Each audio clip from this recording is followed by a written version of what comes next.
우리에게 주시는 하나님의 말씀, 예레미야 애가서 3장 19절에서 26절까지 함께 봉독하겠습니다. 내 고초와 재난 곧 쑥과 담즙을 기억하소서. 내 마음이 그것을 기억하고 내가 낙심이 되오나 이것을 내가 내 마음에 담아두었더니 그것이 오히려 나의 소망이 되었사옴은 여호와의 인자와 긍휼이 무궁하심으로 우리가 진멸되지 아니함이니이다. 이것들이 아침마다 새로우니 주의 성실하심이 크시도소이다. 내 심령에 이르기를 여호와는 나의 기업이시니 그러므로 내가 그를 바라리라 하도다. 기다리는 자들에게나 구하는 영혼들에게 여호와는 선하시도다. 사람이 여호와의 구원을 바라고 잠잠히 기다림이 좋도다. 아멘. 여러분, 우리가 살아가면서요, 기쁘고 좋은 일들만 있으면 얼마나 좋습니까? 그런데 우리가 살아가다 보면 기쁘고 감사하고 좋은 일들도 있지만 슬프고 낙심되고 그와 같은 이 근심되는 일들도 많이 겪게 됩니다. 어떤 사람들은요, 낙심에서 절망으로 빠지게 돼요. 그러니까 근심되는 일, 염려되는 일, 슬픈 일, 이런 것들을 만나면 근심하고 낙심하다가 절망으로 빠져드는 사람이 있어요. 그런데 어떤 사람들은요, 그 낙심에서 벗어나 소망으로 나아가는 사람들이 있습니다.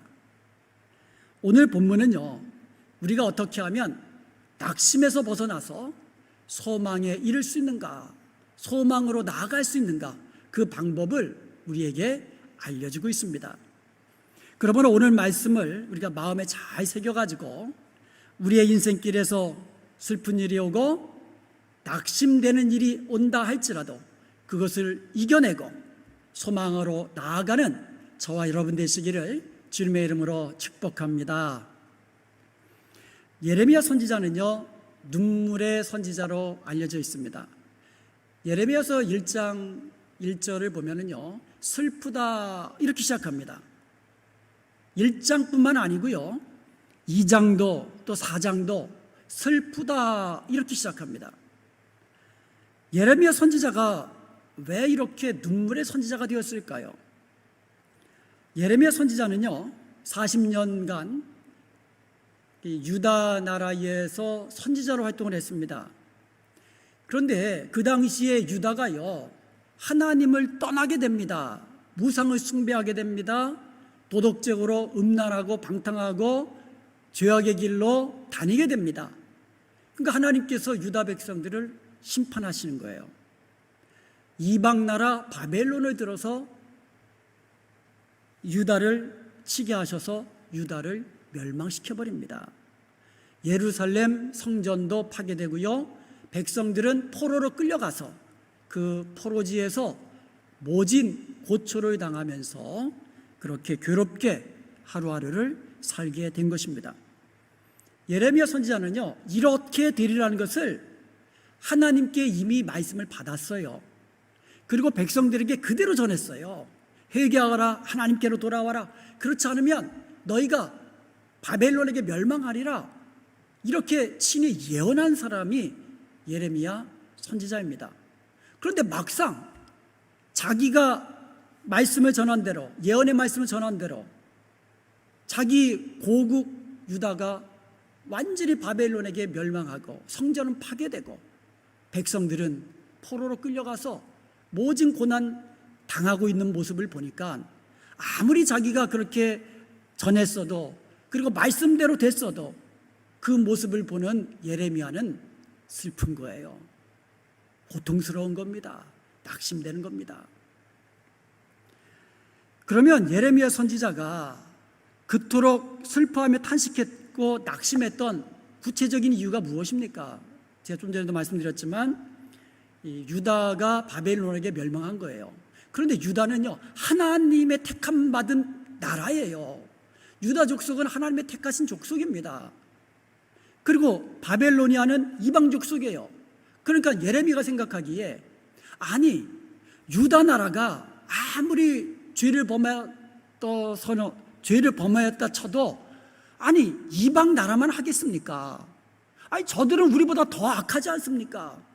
그런데 왜 우리보다 더 악한 이방 나라를 손에 빌어서 우리가 왜 멸망하면 됩니까?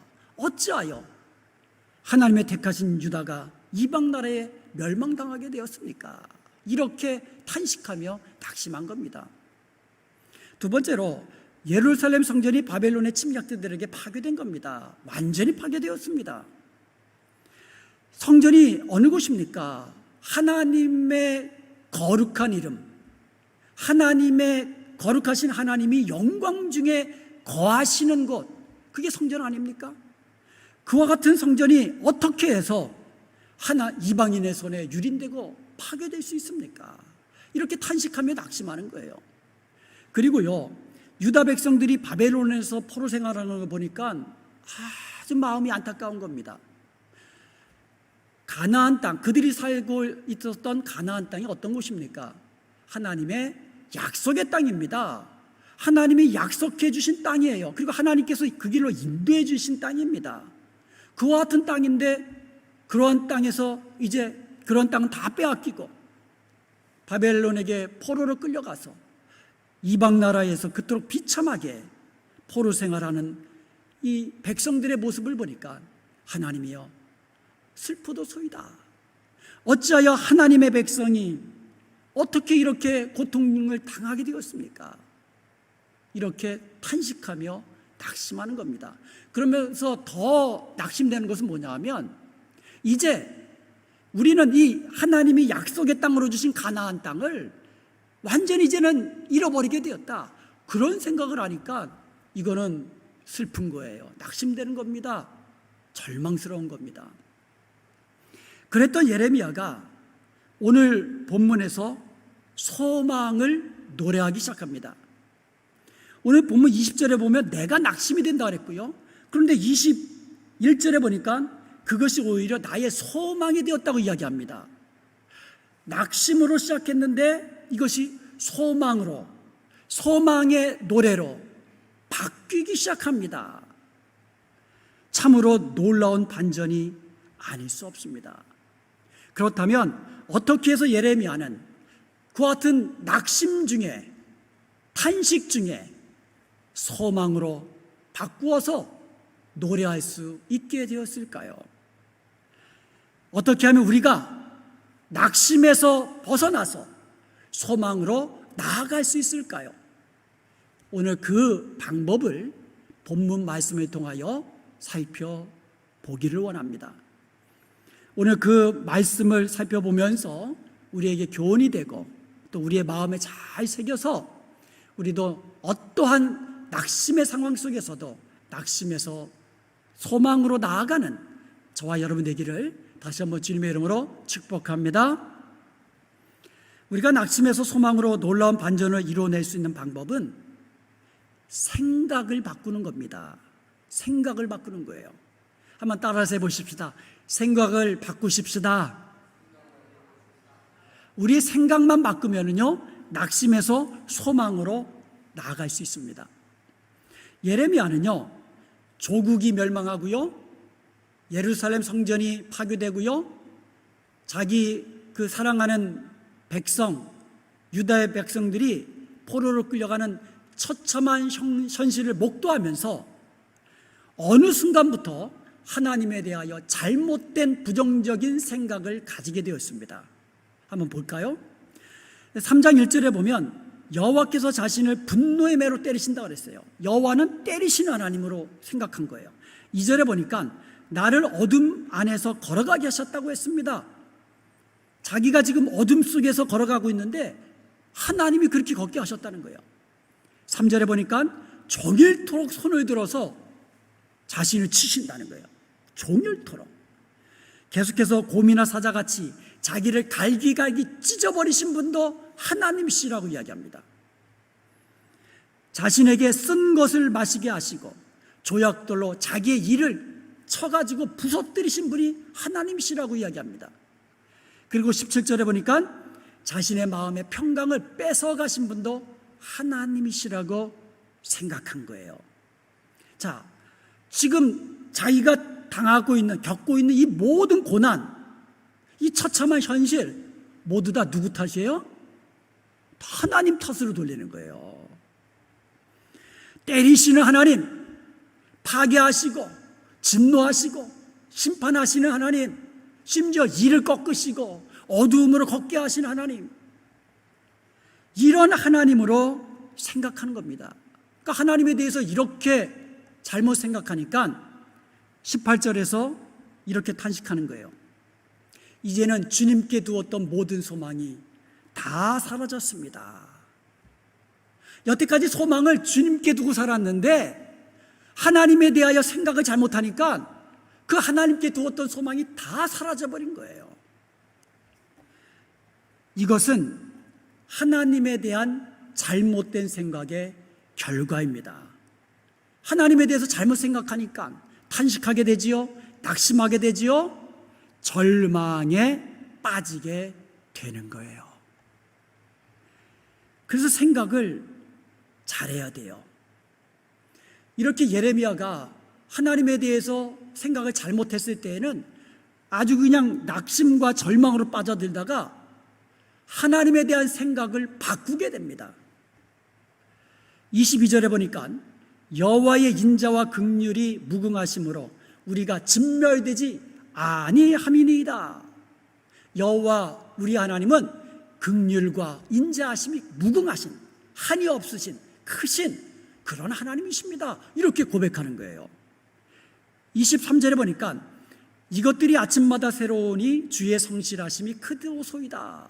하나님에 대해서 어떻게 생각이 바뀌었습니까? 하나님은 약속을 지키시는데 성실하게 지키시는 하나님이십니다. 이렇게 생각이 바뀐 거예요. 24절에 보니까 심령에 이르기를 여호와는 나의 기업이시니 그러므로 내가 그를 바라리이다. 이렇게 고백합니다. 여호와는 나의 기업이십니다. 이렇게 생각이 바뀌어버린 거예요. 예전에 이런 기사를 신문에서 본 적이 있습니다. 이제 아버지가 부자예요. 그래가지고 아들 하나뿐이 없는 이 아들을 미국으로 유학을 보낸 거예요. 근데 미국으로 유학 간 아들이 공부는 안 하고 흥청망청 그냥 방탕하게 산 거예요. 그러다가 아버지가 안 되겠으니까 한국으로 불러들인 거예요. 한국으로 들어온 이 아들이요, 아버지의 그 많은 재산을 유산으로 상속받기 위해서, 자, 유산으로 상속받으려면 아버지가 어떻게 됩니까? 돌아가셔야 되잖아요. 그러자 아버지 죽이는 이런 페류나 기사가, 그러니까 아버지의 재산을 유산으로 상속받기 위해서 자기가 죽인 거예요. 아버지를. 페류나죠. 성경에도 보면은요, 이런 페류나들이 있었습니다. 아버지가 멀쩡히 살아있는데 아들이 아버지한테 가갖고 아버지 돌아가시면 나에게 주실 유산 미리 주세요. 그런 거예요. 이거는요, 정말 그 당시 상황 속에서는요, 있을 수 없는 일이거든요. 하도 저러니까 아버지가 그래 해가지고 유산으로 상속할 몫을 띄워준 거예요. 그랬더니 이 아들이 그것을 받아다가 멀리 다른 나라로 가가지고는 허랑방탕 마구마구 쓴 거예요. 그러다가 돈이 다 떨어지고 굶어 죽게 되니까 다시 아버지 집으로 돌아온 겁니다. 탕자 이야기잖아요. 그런데 아버지는 어땠습니까? 돌아온 탕자 아들을 기쁨으로 맞이하고 큰 잔치를 벌여가지고 이 동네 사람들 불러다가 내 죽었던, 내 잃어버렸던 아들 다시 살아왔다 하면서 잔치를 벌인 거예요. 근데 그때에 밭에서 일을 하다가 돌아온 큰아들이 집으로 오고 있는데 집 가까이 오니까 집에서 풍악 소리 들리죠? 춤추는 소리가 들린 거예요. 그러니까 종을 하나 보내가지고 이게 무슨 소리인지 알아봐라. 그래갖고 무슨 소리인지 알아봤더니 탕자 동생이 돌아와가지고 아버지가 송아지 잡고 아주 큰 잔치 벌여서 지금 저렇게 잔치 벌이고 있다고 알려준 거예요. 그러니까 이 큰아들이 화가 난 거예요. 자기는 늘 아버지 옆에서 아버지 재산을 지키고 또 아버지 기업을 이렇게 늘 수고하면서 지금까지 노력해 왔는데 자기를 위해서는 송아지 한 마리 안 잡아주시다가 아니 이 탕자 동생이 돌아왔는데 이럴 수가 있느냐, 화가 난 거예요. 뭐 그런 생각이 들 수 있잖아요. 그리고 집에 안 들어간 거예요. 그러니까 아버지가 그 소식을 듣고는 또 뛰어나온 거예요, 큰아들한테. 그래가지고 큰아들한테 해준 말이 있어요. 누가복음 15장 31절과 32절입니다. 아버지가 이르되 얘야 아들아, 너는 항상 나와 함께 있으니 내 것은 다 네 것이 아니냐, 이런 말씀을 하신 거예요. 그러면서 네 동생, 이 아들은, 네 동생은 죽었다가 잃었다가 내가 다시 되찾았기 때문에 내가 어찌 기쁘지 않겠느냐. 이 아버지의 말을 우리가 귀담아 들어야 됩니다. 큰아들한테 뭐라고 했습니까? 얘야, 너는 나와 항상 함께 있으니 내 것은 다 네 것이 아니냐. 사랑하는 여러분, 이 세상에서 많은 것을 가지고 있고 많은 것을 누리고 있는 사람이 복 있는 사람이 아닙니다. 여호와 하나님을 나의 기업으로 삼고 살아가는 사람, 여호와를 나의 하나님으로 모시고 사는 사람이 복된 사람인 줄로 믿습니다. 이것을 성경은 이야기하고 있는 거예요. 원래 여호와는 나의 기업이다라는 말은요, 구약 성경에 보면은요, 레위인들이 쓰는 말이에요. 그러니까 하나님께서 레위인들에게 이 땅에서 기업을 안 주셨어요. 그 대신 레위인들은 너희들은 이 땅에 기업이 없지만 여호와 내가 너희의 기업이다, 이런 말씀을 하셨어요. 여러분, 이 땅의 기업을 받는 게 좋아요, 여호와께서 나의 기업이 되시는 게 좋습니까? 비교가 안 되는 거잖아요. 그런데 여러분, 신약 성경에 보면은요, 성도들, 예수님이 믿는 성도들은 왕 같은 제사장들이라고 이야기합니다. 다시 말씀드리면 우리 모두, 저와 여러분들은, 예수 믿는 모든 성도들은 여호와가 나의 기업인 것을 믿으시기를 축원드립니다. 여호와가 나의 기업이에요. 하나님은 다 내 것입니다. 한번 따라해 보십시다. 하나님의 것은 다 내 것입니다. 아멘. 천국은 내 것입니다. 아멘. 이런 믿음으로 살아갈 때에 우리가 이 땅에 살아가면서 어떠한 낙심된 일을 만난다 할지라도 그것을 이겨내고 소망으로 나아가게 될 줄로 믿습니다. 그리고 25절을 보면은요, 여호와를 자기 기업으로 삼고 하나님만 바라보면서 잠잠히 기다리는 영혼들에게 여호와는 선하시다고, 여호와는 선하신 하나님으로 나타내 주시겠다고 그렇게 약속해 주셨습니다. 이렇게 생각이 바뀌니까 소망이 생겨나는 거예요. 생각이 바뀌니까 그동안 근심하고 낙심됐던 것들은 다 사라지게 되고 소망이 내 속에서 솟아나기 시작한 겁니다. 그리고는 소망을 노래하기 시작합니다. 우리가 진멸되지 아니하리라고 확신하며 노래하기 시작한 것입니다. 여러분, 우리 생각이 바뀌어야 돼요. 혹시나 하나님에 대해서 하나님은 무서운 하나님이야, 심판하시는 하나님이야, 매질하시는 하나님이야, 이런 생각하시는 분이 있습니까? 그런데요, 하나님은 긍휼하시고 인자가 무궁하신 하나님이에요. 저와 여러분을 사랑하는 우리 아빠, 아버지십니다. 우리가 잘못해서 우리가 하나님 아버지의 손에서 매를 맞는다 할지라도 그것은, 그 목적은 우리로 하여금 돌이켜서 하나님의 축복된 아들로 살게 하기 위함인 줄로 믿습니다. 하나님에 대한 생각이 바뀌어야 돼요. 그래야 낙심에서 소망으로 반전을 이루게 될 수 있는 줄로 믿습니다. 예레미야 또한 과거에 그 쓰라린 경험들, 실패들, 이와 같은 것들을 기억하고 생각하게 될 때에 낙심하게 되었습니다. 다시 말하면 예레미야는요, 하나님에 대해서 잘못 생각해가지고 낙심하게 되었고, 또 한편으로는 과거의 어떤 그 쓰라린 기억들, 상처들, 아픔들, 그것들을 늘 기억하는 거예요. 그러니까 그것들이 늘 생각나는 겁니다. 그러니까 낙심될 수밖에 없지요. 19절을 보겠습니다. 내 고초와 재난, 곧 쑥과 담즙을 기억하소서. 제가 이 예레미야 3장 이 말씀 얼마나 많이 읽었겠습니까? 그런데 이것을 설교하려고 다시 한번 들여다보면서 연구하다 보니까 이 본문이 정말 해석하기가 정말 까다로웠어요. 이게 쉽지가 않은 본문입니다.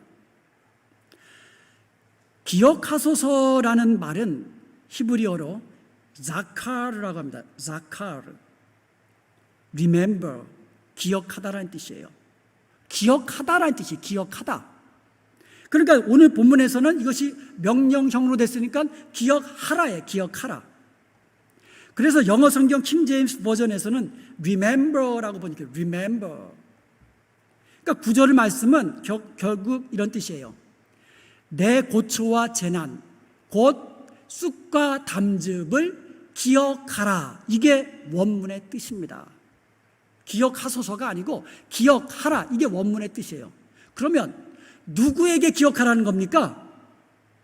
누구에게 기억하라는 거예요? 둘 중에 하나입니다.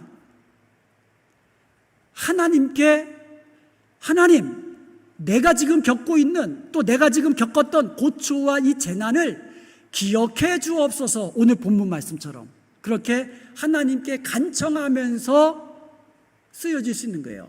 그러니까 기억하라, 하나님께 기억하라 할 수 없잖아요. 그러니까 기억해 주옵소서, 이렇게 번역할 수 있다라는 거예요. 그래서 오늘 우리 개역 성경이 그렇게 번역된 거예요. 그런데요, 기억하라의 대상이 내가 나에게 말할 수 있는 거예요. 내가 나에게, 스스로에게 내가 지금 겪고 있는 고난과 재난을 기억하라, 잊지 말고 기억하라, 이렇게 해석할 수도 있는 거예요. 둘 다 가능합니다. 그래서 영어 성경 NIV 성경에서는요, 기억하라로 번역했어요. I remember. 나는 기억한다. 나 스스로에게 기억하라. 이렇게 번역을 한 거예요. 둘 다 번역이 가능하다고 그랬어요. 여러분 생각에게는 어떤 번역이 더 나은 것 같습니까? 하나님이여, 나의 재난과 고난을 기억하옵소서.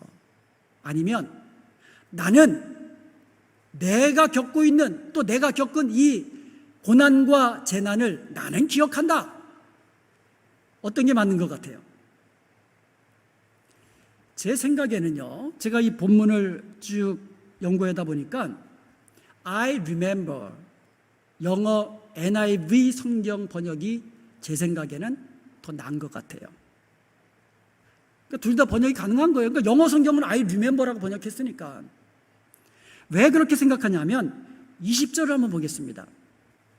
20절에 보면 내 마음이 그것을 기억하고 내가 낙심이 되오나, 이렇게 되어 있는데, 여기서도 우리가 이 히브리어 원문을 봐야 될 필요가 있는 구절이 여기 나와 있습니다. 여기서 내 마음이라고 번역한 히브리어가 네페시입니다. 네페시. 이 네페시라는 말은요, 성경에서 아주 다양하게 번역되고 있습니다. 창세기 1장과 2장에 보면은요, 하나님께서 창조를 하실 때에 하나님이 창조하시니까 생물들이 이제 창조가 된 거예요. 바다에게 명하여 바다에서 생물을 내라. 물고기죠. 땅에게 명하여 생물을 내라. 그럼 땅에서 나온 생물은 뭡니까? 짐승들이죠. 이처럼 하나님께서 각종 생물들을 창조하셨는데 그 생물, 이게 네페시입니다. 그리고요, 창세기 2장 7절에 보면 여호와 하나님께서 땅의 흙으로 사람을 지으시고 생기를 그 코에 불어넣으시니 사람이 생명이 된지라 이렇게 됐죠. 이렇게 되어 있어요. 창세기 2장 7절에 사람이 생명이 된지라. 생명, 살아있는 존재라는 뜻이에요. living being, living creature, 살아있는 존재, 이게 네페시입니다. 그리고 네페시는요, life, 생명이라는 뜻도 있고요, soul, 영혼이라는 뜻도 있고요, self, 나 자신이라는 뜻도 가지고 있어요. 그래서 킹제임스 버전에서는요, soul로 번역했어요. my soul 이렇게 번역했어요. 개역 성경에서는 내 마음이라고 번역했고, 영어 킹제임스 버전에서는 my soul이라고 번역했고, 그리고 이전 성경, 우리 개역 한글판 요 번역되기 바로 전에 개역 한글판에서는 심령아, 내 심령아 이렇게 번역했어요. 내 심령이 차라리 나아요, 번역이. 내 마음은 아니에요. 그래서 이것을 번역하면 살아있는 존재, 나라는 살아있는 존재, 내 영혼, 바로 나를 말하는 거예요. 나를 말하는 겁니다. 나라는 살아있는 존재. 그래서 나 자신을 말하는 거예요. 나라는 살아있는 존재. 이렇게 번역해야 19절과 20절이 연결이 됩니다. 이렇게 해서 19절과 20절을 다시 번역해 보면 이렇게 됩니다. 내가 내 고초와 재난 곧 쑥과 담즙을 기억합니다. 내가 그것을 기억하고 내가 낙심이 됩니다. 이렇게 번역하는 거예요. 해석이 매끄럽잖아요. 그러니까 내가 당하고 있는 이 고난과 재난을 기억하고 내가 그것을 기억하니까 낙심이 됩니다. 이런 뜻이에요. 여기서 우리는 아주 중요한 사실을 발견하게 됩니다. 예레미야가요, 과거에 자기가 겪었던 이 비극, 처참한 현실, 상황, 나라가 멸망하지요. 그렇게 사모하는 성전이 무너지지요. 사랑하는 백성들은 포로로 끌려가 고통을 당하지요. 이와 같은 고통과 재난을 잊지 못하는 거예요. 그거 어떻게 잊겠습니까? 결코 잊지 못하는 거예요. 내가 기억합니다. 근데 내가 기억하고 잊지 못하니까 늘 그 생각만 나는 거예요. 앉으나 서나 누워도 눈 감아도 그 생각이 떠오르는 거예요. 과거의 그 고통스러운 기억들이 늘 떠오르니까 어떻게 삽니까? 낙심되죠. 당연히 낙심되는 겁니다. 당연히 좌절되는 겁니다. 내가 그것을 기억하고 내가 낙심이 되오리. 바로 그거예요. 사랑하는 여러분, 여러분이 지금까지 살아오시면서 경험했던 그런 경험 중에 생각하면 기쁨이 되고 즐거운 아름다운 추억들도 있을 것입니다. 그런데요, 정말 생각하기 싫은, 정말 쓰라린 실패의 경험들도 있고요. 그리고 생각만 해도 고통스러운 아픈 상처들이 여러분 마음에 있을 것입니다. 그런데 내가 그것을 기억합니다. 내가 그것을 기억하니까 뭐가 돼요? 내가 낙심이 되오니. 당연한 겁니다. 생각할 때마다 마음은 답답해지고요, 아파올 것입니다. 낙심될 것입니다. 나에게 상처를 준 그 사람 얼굴만 봐도 속에서부터 그냥 화가, 분노가 일어날 것입니다. 누군가가 그 상처를 딱 건드리기만 해도 아파서 소리칠 것입니다. 그것을 기억하고 그것을 생각하는 사람, 낙심될 수밖에 없는 것이에요. 여러분, 우리로 하여금 낙심하게 만들고 우리로 하여금 좌절되게 만들고 우리로 하여금 늘 아프게 만드는 그 과거의 아픈 상처와 그 재난으로부터 우리는 벗어나야만 합니다. 그 아픈 기억으로부터 우리는 벗어나야 될 줄로 믿습니다. 그래야 소망으로 나갈 수 있어요. 어떻게 벗어날까요? 이제부터 오늘 말씀 들어보니까 나의 과거의 실패, 상처들 생각하지 말아야 돼. 기억하지 말아야 돼. 나는 생각 안 할 거야. 나는 생각 안 할 거야. 절대로 생각 안 할 거야. 그러면 어떻게 됩니까? 더 생각나요. 생각하지 말아야지. 그럼 자꾸 그 생각나. 생각하지 말아야지. 근데 얼굴을 보면 생각나. 생각하지 말아야지. 그 말만 들으면은 상처를 건드리는 말만 나면 안 되는 거예요. 그래서는 안 됩니다. 어떤 사람들은요, 과거의 그 아픔에서 벗어나기 위해서 뭐예요? 술 마시는 거예요. 마약을 합니다. 세상 쾌락으로 빠져듭니다. 그래가지고는 해결이 안 되지요. 점점 깊은 수렁으로 빠져들 뿐입니다. 그렇게 해서는 이게 낙심에서 소망으로 나아갈 수가 없어요. 어떻게 해야 될까요? 과거의 실패와 쓰라린 상처와 고난의 기억으로부터 우리가 벗어나고 소망으로 나아가기 위해서는 어떻게 해야 할까요? 그 방법이 있습니다. 바로 마음에 담아두는 것을 바꾸는 것입니다. 마음에 담아두는 것을 바꾸면 됩니다. 21절을 보겠습니다. 이것을 내가 내 마음에 담아두었더니 그것이 오히려 나의 소망이 되었사오면, 제가 이 3절 말씀 때문에 아주 그냥 이 밤에 잠을 못 잤어요. 이 3절 말씀 때문에. 이것을 내가 마음에 담아두었더니 이것이 소망이 됐다. 이게 도대체 무슨 말이냐 이거예요. 근데 여기에 담아두다라는 말, 이 담아두다라는 말의 히브리어가 슈브라는 뜻이에요. 슈브. 근데 이 말의 뜻이요, turn back, return이라는 뜻이에요. 영어로 recall이라고 번역했어요.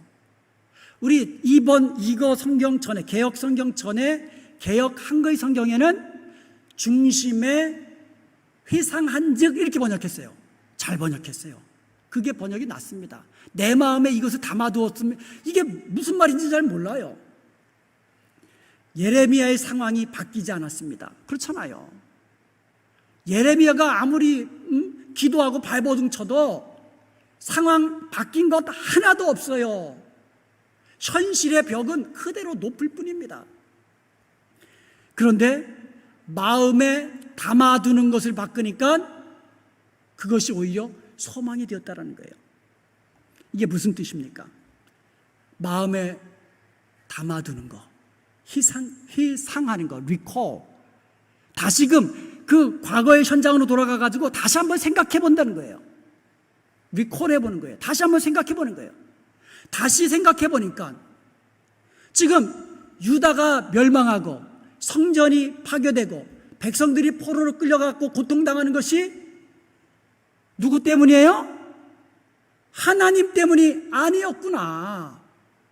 이것은 우리들이 하나님을 버리고 우상을 숭배하고 도덕적으로 음란하게 행하며 부패하며 죄악을 범하였기 때문에 하나님의 심판 때문에 우리가 당하는 고통이구나.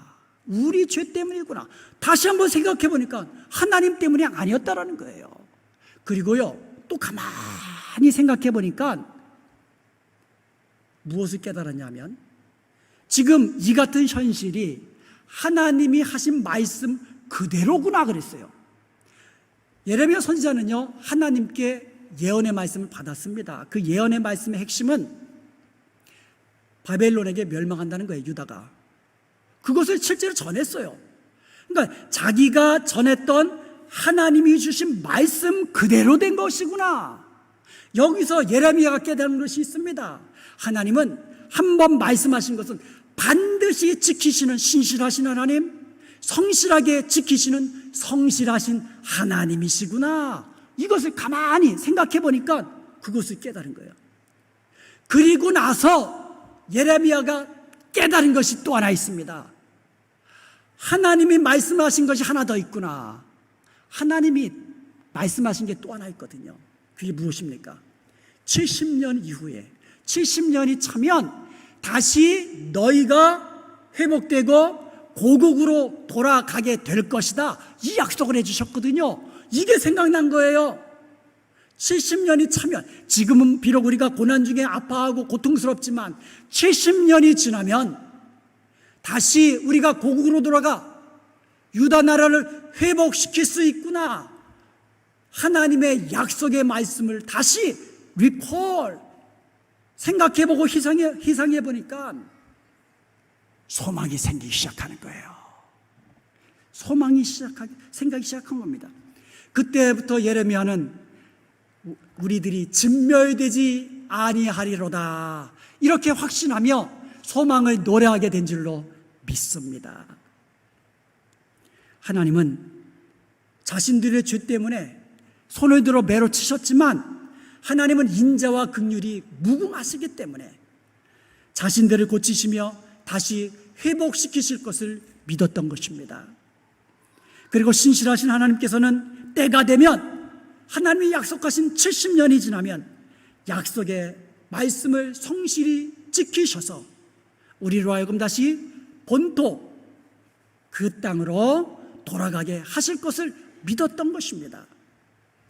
그리하여 예레미야는 아침마다 소망 중에 새로운 날을 맞이하게 된 줄로 믿습니다.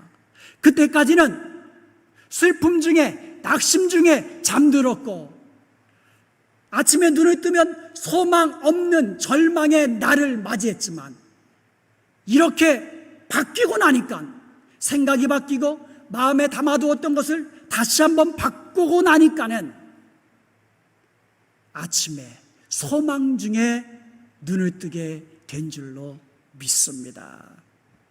사랑하는 여러분, 이제부터 생각을 바꾸십시다.